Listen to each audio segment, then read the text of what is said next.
National Plumbing Code of the Philippines. No, don't, and shall.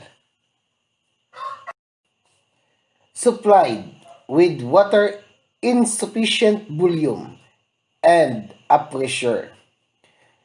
Principle number 2. Plumbing fixtures, devices, and appurtenances shall be supplied with water in sufficient volume and at the pressure adequate to enable them to function satisfactorily and without undue noise under all normal conditions of use. Supply of pure and wholesome water. Principle number 1. All premises intended for human habitation, occupancy, or use shall be provided with a supply of pure and wholesome water, neither connected with unsafe water supplies nor subject to hazard of backflow or back siphonage. Prevent danger from exclusion. Principle number 4. Devices for heating and storing water shall be so designed and installed as to prevent dangers from exclusion through overheating. Shall be designed and adjusted. Principle number 3. Plumbing shall be designed and adjusted to use the minimum quantity of water consistent with the proper performance and cleaning. Shall be connected to the sewer system. Principle number 5. Every building having plumbing fixtures installed and intended for human habitation, occupancy, or use on the premises abutting on a street, alley, or easement where there is the public sewer shall be connected to the sewer system. Shall be located in ventilated enclosures. Principle number 7. Plumbing fixtures shall be made of smooth, non-absorbent materials, free from concealed fouling surfaces, and shall be located in ventilated enclosures. Shall be installed to meet the basic requirement of sanitation and personal hygiene. Principle number 6. Each family dwelling unit on the premises abutting on a sewer or with the private seaweeds disposal system shall have at least one water closet and one kitchen type sink.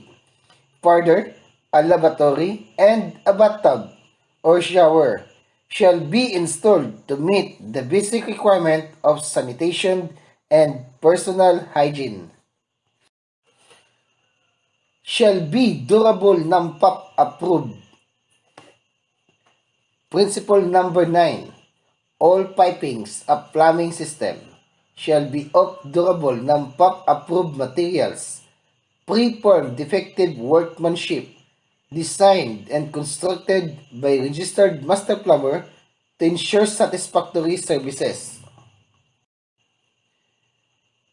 Shall be designed, constructed, and maintained to safeguard against fouling.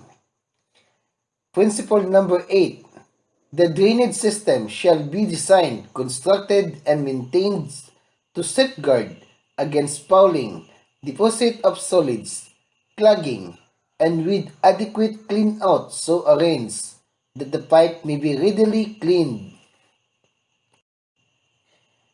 Shall be designed to provide adequate circulation of air free from siphonage. Principle number 11. The drainage piping system shall be designed to provide adequate circulation of air free from siphonage, aspiration, or forcing of trap cell under ordinary use. Shall be equipped with a water-sealed trap. Principle number 10. Its fixtures directly connected to the drainage system shall be equipped with the water-sealed trap shall extend to the outer air. Principle number 12.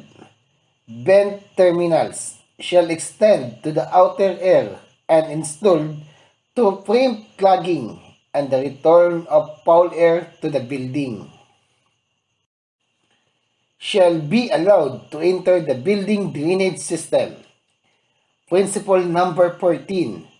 No substance which will clog the pipes, produce explosive mixtures, destroy the pipes or the joint, or interfere unduly with the seaweeds disposal process shall be allowed to enter the building drainage system.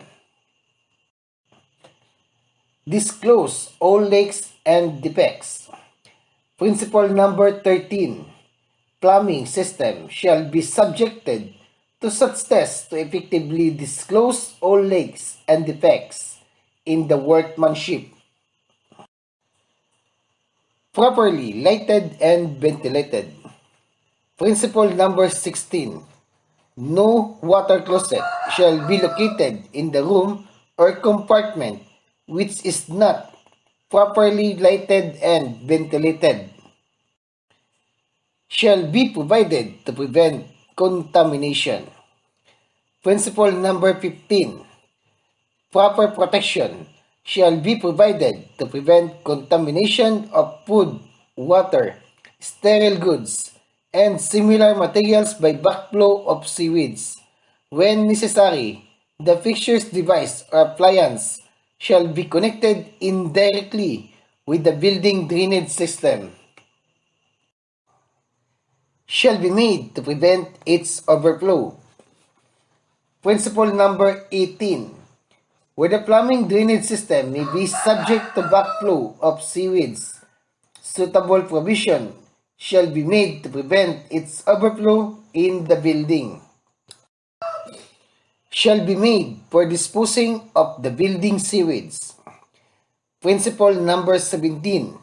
If water closet or other plumbing fixtures are installed in the building where there is no sewer within the reasonable distance, suitable provision shall be made for disposing of the building seaweeds by some accepted method of seaweeds treatment and disposal, such as the septic tank. Shall be installed properly spaced. Principle number 20. All plumbing fixtures shall be installed properly spaced to be accessible for their intended use. Shall be maintained in serviceable condition. Principle number 19. Plumbing system shall be maintained in serviceable condition by registered master plumber. Shall not be discharged into the ground. Principle number 22. Seaweeds or other waste from the plumbing system which may be deleterious to the surface or subsurface waters shall not be discharged into the ground or into any waterway unless first rendered innocuous to subjection to some acceptable form of treatment. Shall be installed by registered master plumber. Principle number 21. Plumbing shall be installed by registered master plumbers with due regard to the preservation of the strength of structural members and the prevention of damage to the walls and other surfaces through fixtures usage. Securing prior permit. It shall be unlawful for any person, firm, or corporation, whether acting as principal, servant, agent, or employee, to do or cause to be done any plumbing or drainage work for which a permit is required without securing prior permit from the office of the building official having jurisdiction under the Department of Public Works and Highways, Department of Interior, and local government of city mayors. Registered and licensed master plumber. No permit shall be issued to any person, firm or corporation to do or cause to be done any installation of plumbing work regulated by this code except to the registered and licensed master plumber holding a valid, unexpired, and unrevoked certificate of registration as required by Republic Act Number 1378 as amended. Registered and licensed master plumber without limitation pursuant to the Republic Act 1378 as amended. All plumbing plans, drawings, diagrams, designed analysis, computation as required, technical specification, bills of materials, and other required document for all types of occupancy shall be prepared, signed, and sealed by registered and licensed master plumber without limitations, pursuant to Republic Act 1378 as amended, and shall be submitted 6 sets of the aforementioned requirements with its application for the permit. Information on plans and specification. It shall be drawn to scale or tracing paper or cloth and shall be sufficient clarity to indicate the location, nature, and extent of the work proposed, showing in detail conformance with the provision of this code, relevant laws, ordinances, rules, and regulation. Reviewed by administrative authority. The application plans, technical specification, and other required document filed by an applicant for the permit shall be reviewed by the administrative authority. National Building Code and this code. The technical specifications submitted shall comply with the provision of existing standards of National Building Code and this code. Approved. When the administrative authority issues the permit, he shall endorse, writing or stamp the plans and specification as approved. Shall be then issued to the applicant. Other concerned department which verify compliance with other applicable laws may review such plan.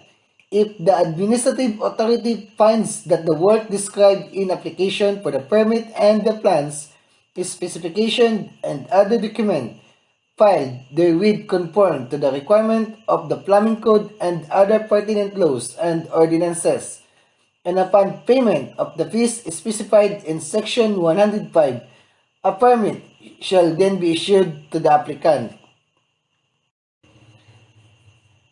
Retention of plans. One set of approved plans, specification, computation, and related data shall be retained by administrative authority. 2 sets of approved plans, specification, and data shall be returned to the applicant and owner.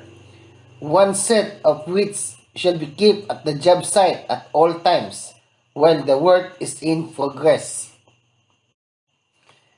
Validity of Primate.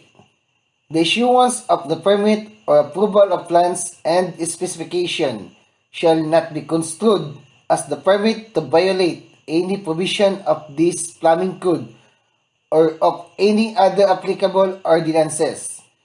The issuance of the permit based on submitted plans, specification, or other document shall not be prevented by administrative authority from thereafter requiring the correction of errors on said plans, specification, and other document, and from stopping an ongoing plumbing installation violated on this code or of other pertinent ordinances of this jurisdiction.